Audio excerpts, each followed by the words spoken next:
जब अपने भीतर की सरलता होती है ना, अपने भीतर का जब भोलापन होता है, अपने भीतर की जब सहजता होती है ना, तो शिव पुराण कहती है शंकर भगवान को जितना जल प्रिय नहीं, जितना दूध प्रिय नहीं, जितना पंचामृत प्रिय नहीं, जितना सामग्री बेलपत्र प्रिय नहीं, जितनी कोई वस्तु प्रिय नहीं, शिव जी कहते हैं मुझे सबसे ज्यादा व्यक्ति का भोलापन प्रिय है। शंकर को सहजता।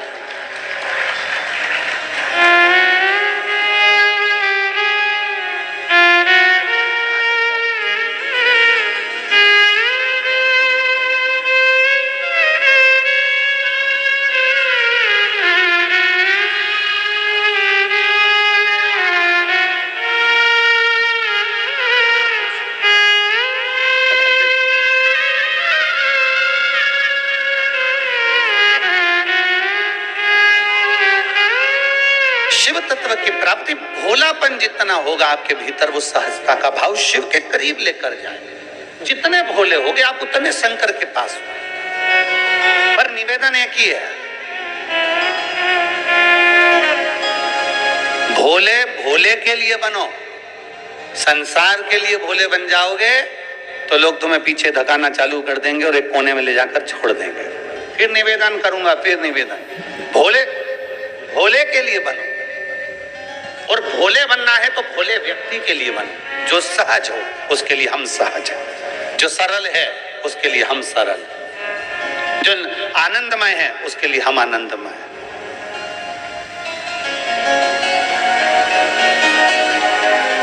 राजकन्या बड़ी सुंदर थी, देवता भी उसको देखकर आकर्षित हो जाए, इतनी सुंदर थी। पिता के मन में थोड़ा सा भाव जागृत हो गया। पिता के मन में लगा कि मेरी बेटी, इसका विवाह करना है मुझे, और मैं विवाह करना है, इतनी सुंदर है, इतनी सुंदर है। अब मैं किसी ज्योतिषी को बुलाऊं और ज्योतिषी को बुलाकर इसको जरा दिखाऊं कि मेरी बेटी का भाग्य क्या कहता है।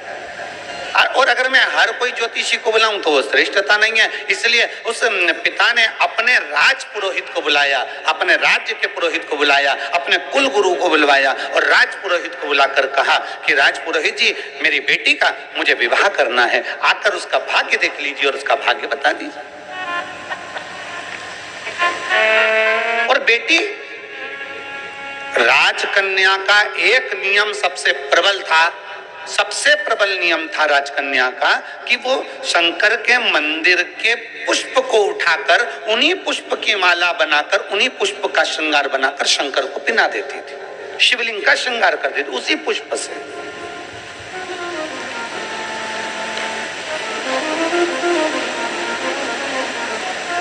जैसे आजकल तो खैर मंदिर में बेलपत्र मिलना बड़ा कठिन हो गया। आपके राजनांदगांव के मंदिर में मिलता है क्या बेलपत्र? मंदिर में चढ़ा हुआ मिल जाता है क्या? आजकल तो बहुत कठिन हो गया, लोग चढ़ाते हैं और उठा के ले जाते हैं, बहुत मुश्किल हो गया। यदि भूलवश भी अगर कोई व्यक्ति मंदिर में बेलपत्र चढ़ा हुआ है और बेलपत्र उसने एकत्रित कर लिया मंदिर के अंदर ही, और मंदिर में बेलपत्र एकत्रित कर कर धागा लिया और उस कच्चे धागे में, उस कच्चे धागे के अंदर अगर उस बेलपत्र की डंडी को पीछे से उसने एक एक साधारण सी गांठ लगाकर उस बेलपत्र की माला को सिद्ध कर लिया, हल्की सी कच्चे सूत की गांठ लगाते लगाते मंदिर की चढ़ी हुई बेलपत्र को, शंकर पर चढ़ी हुई बेलपत्र को, शंकर की चढ़ी हुई बेलपत्र को ही उसने गांठ लगाकर जब माला सिद्ध कर ली और सिद्ध कर कर अगर वही माला भगवान शंकर को अर्पित कर देती है तो कहते हैं कि हमारा फिर पुनर्जन्म होता ही नहीं है, इस संसार सागर से हमारी मुक्ति हो ही जाती है, पुनर्जन्म से हम छूट जाते हैं। जैसे जगत गुरु शंकराचार्य जी कहते हैं पुनरपि जननम पुनरपि मरणम, उस प्रपंच से छुटकारा।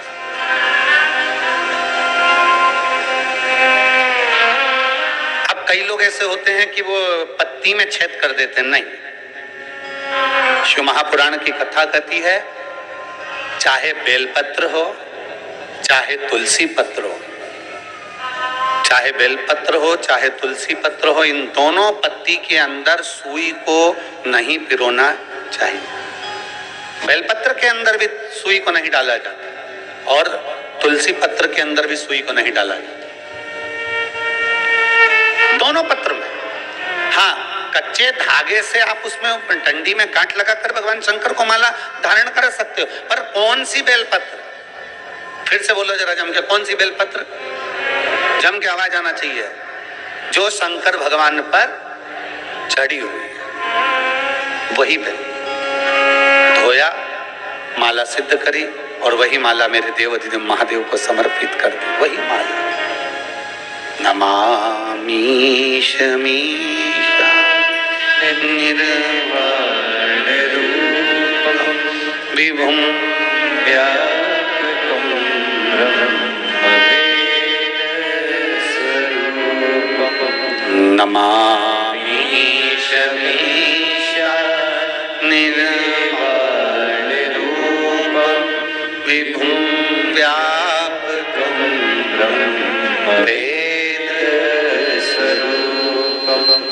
नमः शिवाय। ओम नमः शिवाय। नमः शिवाय। ओम नमः शिवाय। नमामि शमीशा निर्वाण रूपम विभुम व्यापकं ब्रह्मवेद नमामि शमीशा निर्वाण रूपम विभुम व्यापकं ब्रह्मवेद। शिव को चढ़ा हुआ पुष्प शंकर को वापिस समर्पित, शंकर का बेलपत्र शंकर को वापिस समर्पित। तेरा तुझको अर्पण, क्या लागे मेरा, मेरा है क्या?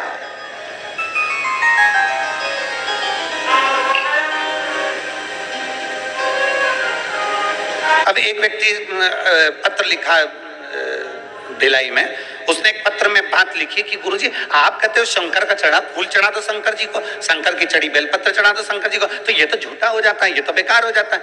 हम उस बच्चे से कहना चाहते हैं, अगर वो कथा सुन रहा होगा ऑनलाइन तो उसकी चित्त वृत्ति में यह बात होगी। दुर्ग का वो बेटा है, अगर उसने बात कथा सुन रहा होगा तो उसके स्मरण में होगा कि आप कह रहे हो कि बेलपत्र झूठा हो गया, शंकर भगवान को चढ़ा फूल झूठा हो गया और वापिस शंकर भगवान को दे दिया। तो हम पूछे अच्छा भगवान ने लिया क्या है?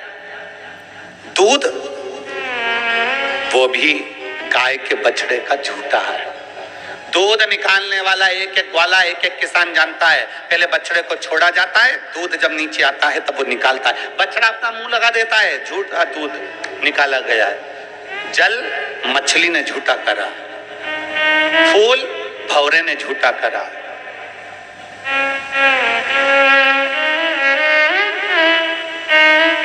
और जब मेरा भोलेनाथ झूठा जल स्वीकार कर सकता है, झूठा फूल स्वीकार कर सकता है, झूठा दूध स्वीकार कर सकता है, तो अपन कौन से सत्यवान है? अपन भी तो झूठे हैं।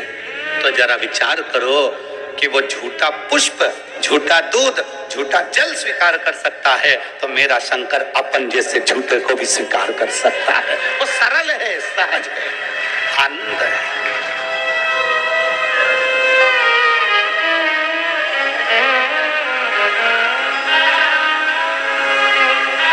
जो बहुत भगवान के सामने जब भी जाओ ना, पूरा पूरा अपना अभिमान, पूरा अहंकार, पूरी अभिमत्ता सब बाहर छोड़ दो, सब कुछ बाहर। अपनी अभिमत्ता अपन को लेके परमात्मा के पास जाना ही नहीं है। निर्मल होकर जाइए, एकदम सहज होकर जाइए। आप ऑफिसर अपनी जगह पर, आप मिनिस्टर अपनी जगह पर, आपका पद, आपका धन, आपकी दौलत अपनी जगह पर शिव के सामने सब शून्य है, शंकर के सामने सब शून्य।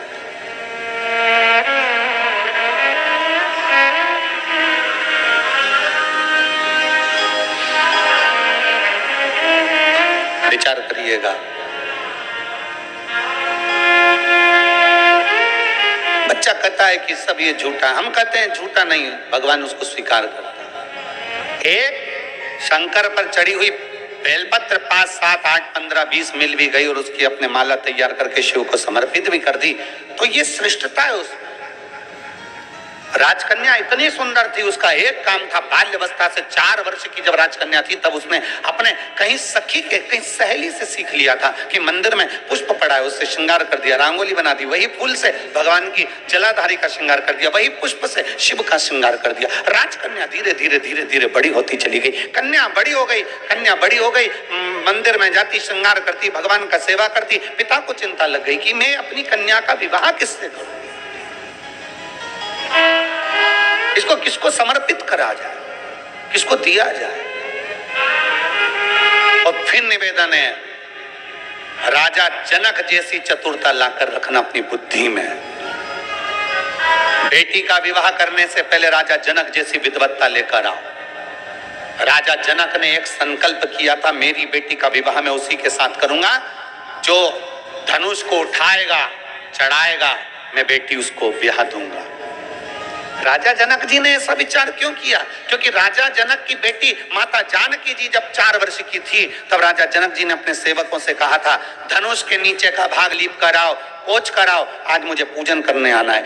सेवक गए, धनुष को 10-10 हजार सेवकों ने उठाया पर धनुष उठा नहीं। सेवक वापिस आ गए, सीता जी खेल रही थी। 4 वर्ष की सीता जी को देखकर कहा, सेवकों ने तुरंत कहा, जानकी जी पिताजी आए तो कह देना हमने धनुष के आसपास का लीप दिया पर धनुष हमसे नहीं उठा, इसलिए उसके नीचे हम गोबर से नहीं लीप पाए।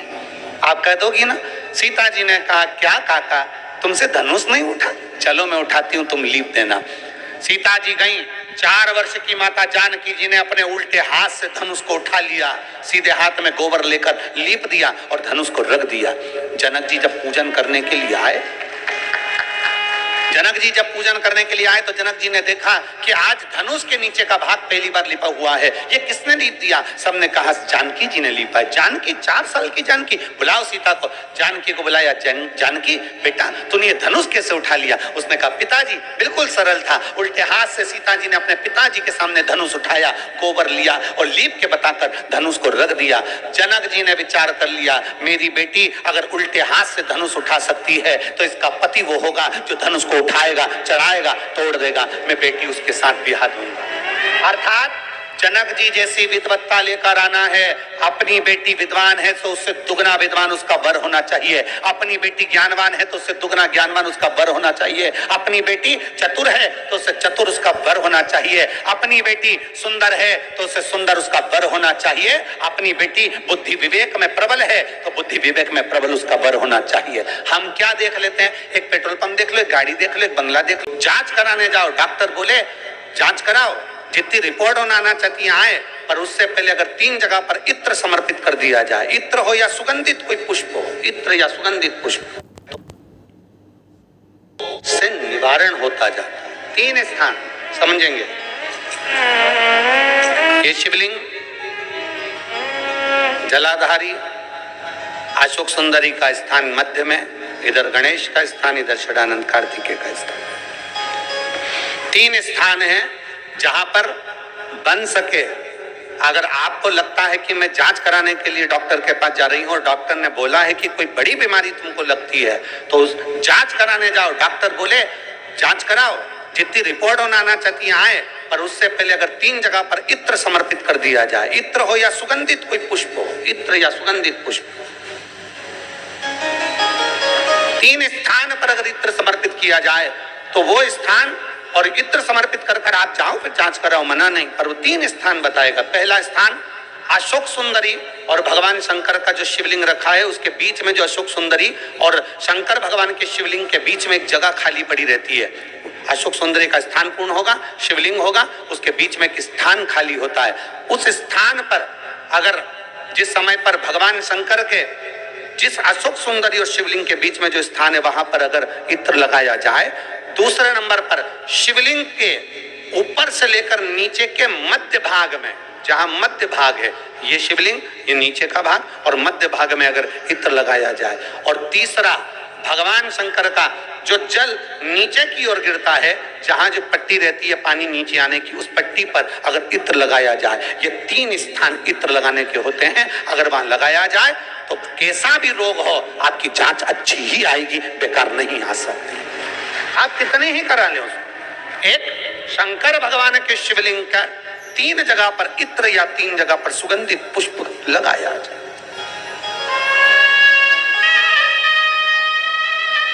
अब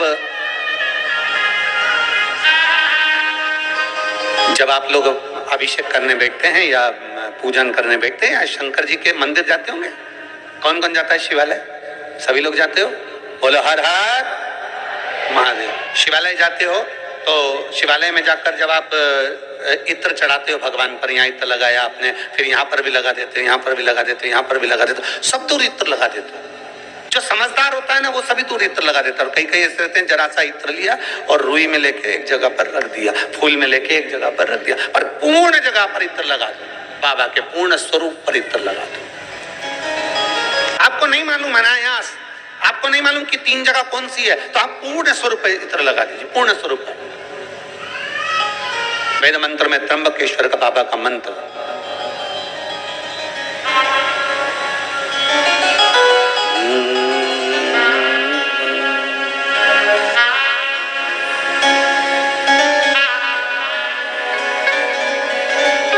महामृत्युंजय मंत्र, वेद मंत्र का बड़ा सुंदर मंत्र, जिसका हम उच्चारण पूर्ण रूप से नहीं करते हैं व्यासपीठ से, उसको हम मंत्र को मन में गुनगुनाते हैं। एक बार आप भी बाबा के मंत्र को मन में गुनगुनाइए।